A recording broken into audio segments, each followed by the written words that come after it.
We're back, baby. You guys probably thought that was gonna be serious. Nope, we're back.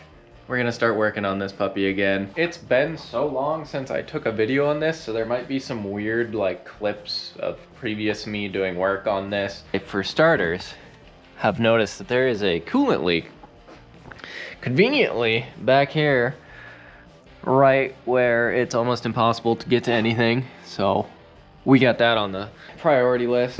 If you don't have a tote, this is the only way to drain coolant, in my opinion. Nice. Doesn't fit. Let me jack it up. You guys might be wondering what happened to me for like a year and I don't know how long it was. Maybe it was under a year. But yeah, sometimes it financially just doesn't make sense to continue working on a vehicle. So, you know, if you feel like smashing that like button, it helps me out a lot.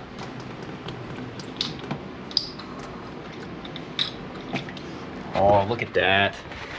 Look at that stream right there. It just barely misses the cross member. It's almost like I designed it to do that. Just kidding, I absolutely did not. That's just luck of the draw. Since the coolant's basically brand new, I'm just gonna filter it through a cloth. I'm doing the front one before I do the back one so I get most of the coolant out of the system. Because then that means less coolant in the car, basically.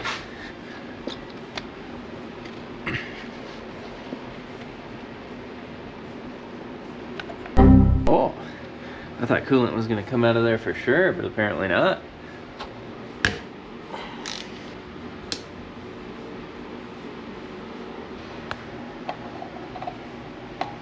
Oh, that came off easy. Ooh, that's dirty there. That's very dirty there. What is in there? Yikes, that's not a good look.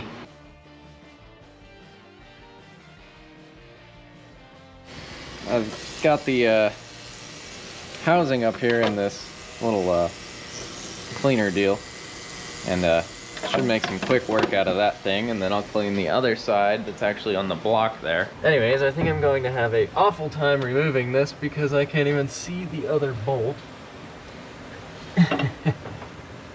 So this could be fun. The bolt's right there. Let me just put my middle finger on it because that's how much I feel like it. I guess if you're building one of these and you're taking me from example, change that gasket before you put the engine in the car, or cut out the firewall big enough, or I guess this is called the bulkhead. Cut out the bulkhead big enough so that you can access it a little bit easier. So down here, the bolt on the bottom is actually a nut so that there is a stud coming out of the block, and I won't be able to pull that housing off. I don't think, at least. I might be able to turn it, so I think I may have to cut into this a little bit with some snips and take out some material. That would probably be beneficial to this hose anyways, so I think I may just do that and avoid some issues that I may have in the future.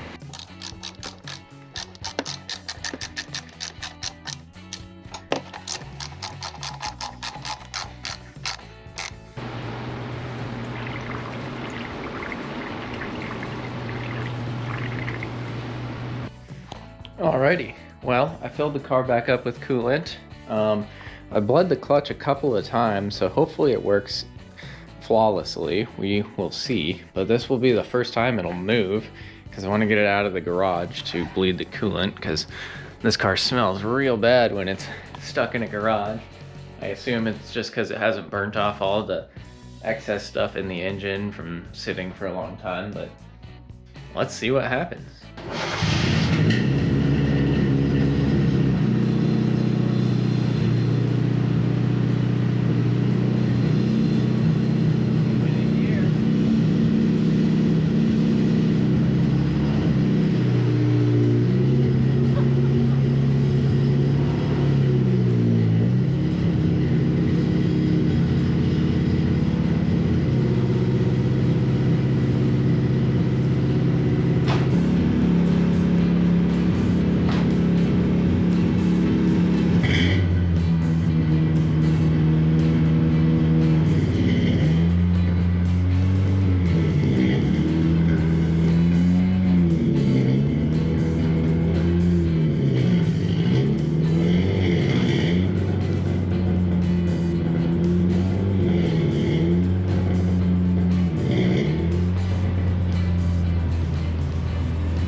for the first time ever.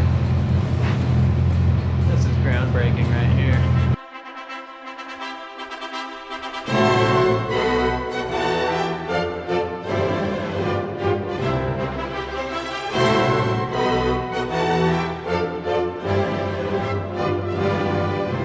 Finally, somebody entertained me enough to build one. So now I have this puppy, and I'm gonna go ahead and throw it in the car. I already clearanced it all to make sure it would all fit, and now it all fits, so I'm happy with that. Last I completed, I got most of the way done because the muffler is not big enough, but I got the exhaust, like, I'd say 90% done. It's done up here. Don't mind the sealant because I used some sealer on there because it just kept leaking. Exhaust goes all the way from there all the way to the back. I got it as high as I could off the ground, but it's still pretty low. So that's the muffler that I have on there, and it is not big enough. I don't mean to have this car extremely loud. I have other loud cars. I want this one to be quiet, especially since it's convertible. Just a little noise is all I want. So the big problem I'm having is pretty much since this thing's complete, it is ready to drive. Drive shaft's in, exhaust is done. Most of what I need is done other than finishing like the interior, all the gauges and stuff like that, but that's for another time. I just want the car to be able to move. So the biggest problem I'm having right now is the clutch master cylinder. The way the pedal is oriented right now, it only can go so far when it's connected to this. When it's not connected, the pedal can actually go all the way to the front of the bulkhead here. When it's connected, it is shy like 2 inches of the bulkhead.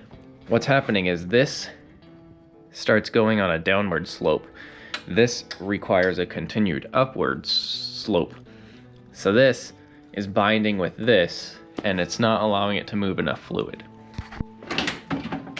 Just a couple of bolts and it falls right down. But that right there is the problem. It is not long enough.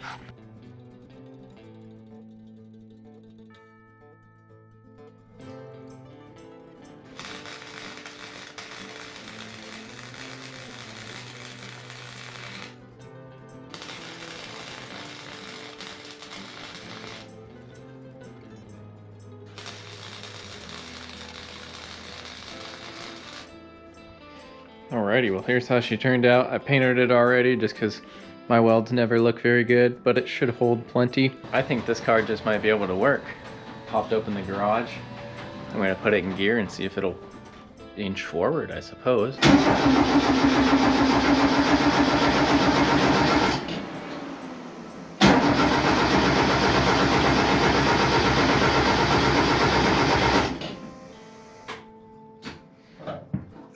Fuel.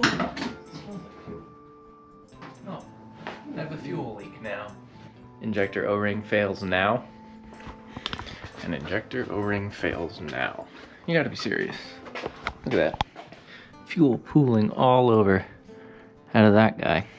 Alrighty, well, it's been a few days since that injector blew out. I'm going to replace the O-rings on it because the top O-ring and the fuel rail appears like it had burst. That's the upper O-ring there on the injector. I guess if this video seems kind of all sorts of random, just know that future videos coming are gonna be a little bit more well executed. They're not gonna be like a year-old video of me editing from the past. So I try to divide it up between 2 separate videos in one video, if that makes sense. But anyways, I got this car to move under its own power. It did only go in and out, so I didn't actually drive it completely.